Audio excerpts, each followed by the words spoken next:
Oh, hey, Adam.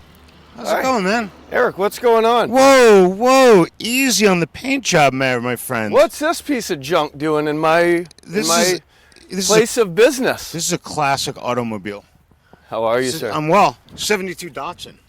Right. Yeah. Good to see you. Good to see you as well. How you doing? I'm doing well. You seem a little tentative getting on here. Well, I wasn't sure if it was going to break or not. Yeah, well, it might. Well, how you doing? We're great. Excellent. I'm here.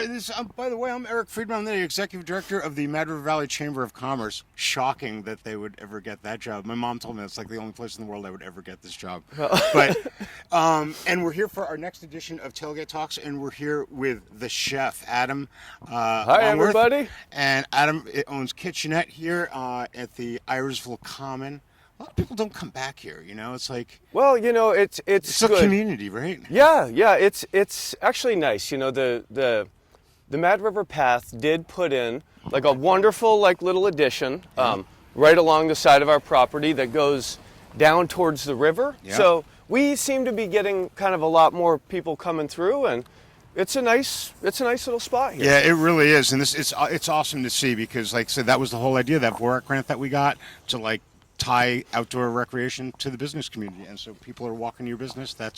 Was the whole idea. Yay, it's working. It's wonderful. Yep. So Kitchen-ette, you've been doing this for how long now? You know, I think it's hard to tell because they say time flies when you're having fun. Oh, speaking of having fun. Oh. Hey, how's it going, bud? We love Kitchen-ette! Yeah. Yeah, right? Yeah, you got a lot of fans around here. Yeah, it's good. I think we're about 5 years in now of doing this little concept. And So- we've gone through we're always tweaking the concept. Yeah. It's not a set in stone thing. So you worked mostly in delis and stuff, that's where your background is? You know, I started out really like McDonald's, that fine dining world, McDonald's. Then I made a big jump to Taco Bell. Yep. Then I decided. We're just kidding here. No, my background is I did go to the Culinary Institute of America. Awesome. And then Hyde Park, New York. Hyde Park, New York. I've eaten at the Escoffier Room, just so you know. That's good. I Yeah. have. Yep. The classic. And then right after that, I went to London and worked in a Michelin Star restaurant for 1 year. Ontario. London, Ontario. Of course, London, Yes. Ontario. No, the other one. Right. The big one. No, not London, England. London, Ontario. Okay. No, over in London, England. Yeah. England. And then, you know, I came back and I basically just kind of worked with a really, really amazing chef in New York, Alfred Portali. Mm-hmm. He owned a really famous restaurant, Gotham Bar and Grill, and I just loved it so much. I started out as a line cook and just worked my way up to chef de cuisine. That's amazing. And interestingly, I love this, that you're not like some flatlander like me that just moved up here. No. You're wicked native. I am born and raised just over the mountain range that we're looking at over in Northfield.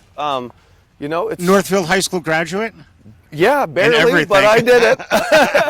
I did it. Yeah, so it's good.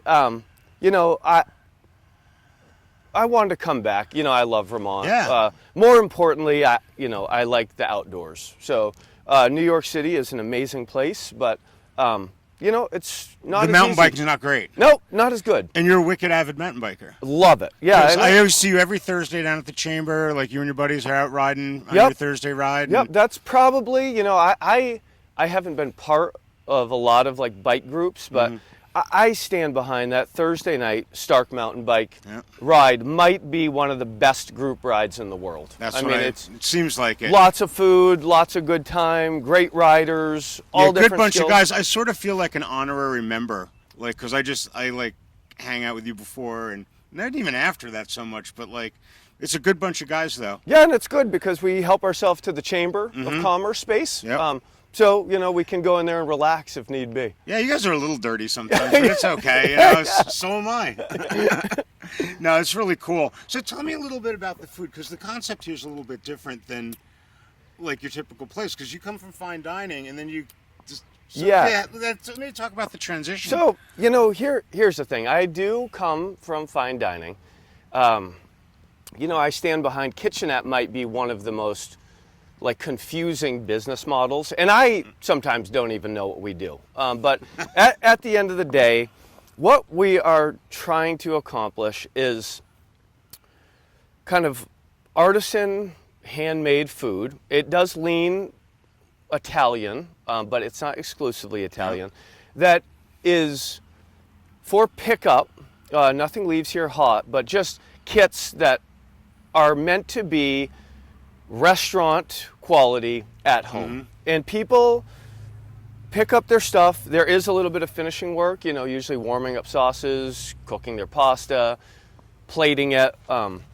We encourage everyone that comes in, like, if they're really into it, like, send me photos of how they plated it. And, so, that's kind of what we do. And we have 3 parts. We have our fresh food pickup, and that's almost every Friday, Saturday. Right. So, like I get an email every Monday morning saying, "Hey, it's time to order." So you have different specials each week. It's amazing. Yep. The different stuff. Then we have like a fully stocked, like, prepared freezer section For my eggplant parmesan. For the eggplant parmesan. We didn't start out. The idea was never to sell frozen food, but we do have a lot of second homeowners that come up, and they find it extremely convenient. And some of the slack are locals too. Yeah, and sometimes it's a little hard for me because we do sell significantly more frozen food now than our fresh food, but I think it's just the convenience factor. Yeah, that's frankly what I get. Yep.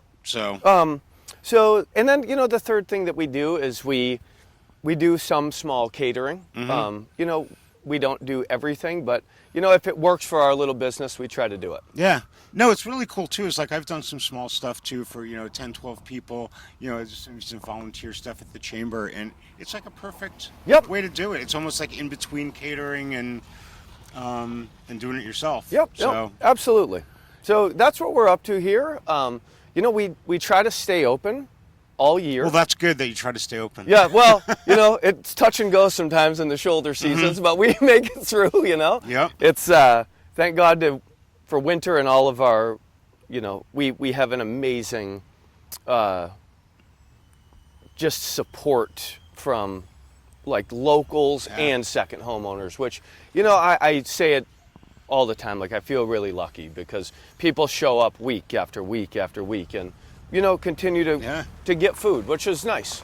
No, it's hard. It's a tough environment these days. The restaurant business is brutal, and the margins are really low. And when you have an area like ours with the traffic flows, that have ebbs and flows and ups and downs, and it's tough. It is. Labor issues, and one of the things I noticed too is every time I go in there, it's the same guys. It is. Like, you have a really good loyal crew, and we have a huge crew of myself and 3 others. I do have some high school kids when they're not like in sports. Like, I just try to get them in there, and I encourage them not to go into food service. But I always feel like food service is a really, really, like, it's good for life skills. Absolutely. My son, and I think these high school kids, like my son worked for Charlie over at the canteen for a number of years. Yep. And he's a chef now. Yep. And like he taught him well. And like, I think Charlie really takes it seriously about bringing young people into it. Yep. And I think he says the same thing, whatever you do, don't do this. But it's so true. But there is, like, it's good. You have to develop confidence. There's a lot of responsibility in a kitchen. Yeah. There is a hierarchy. It's good. So, whether you stay in it or not, it's cooking is good for you. Yeah, absolutely. It's good for you. But you kids, you stay in school out there. Right? yeah. Well, anything else that we didn't talk about that we should be mentioning? Well, we should talk about, like, how you get information. This is when we go like this, like, even when you like the website, like.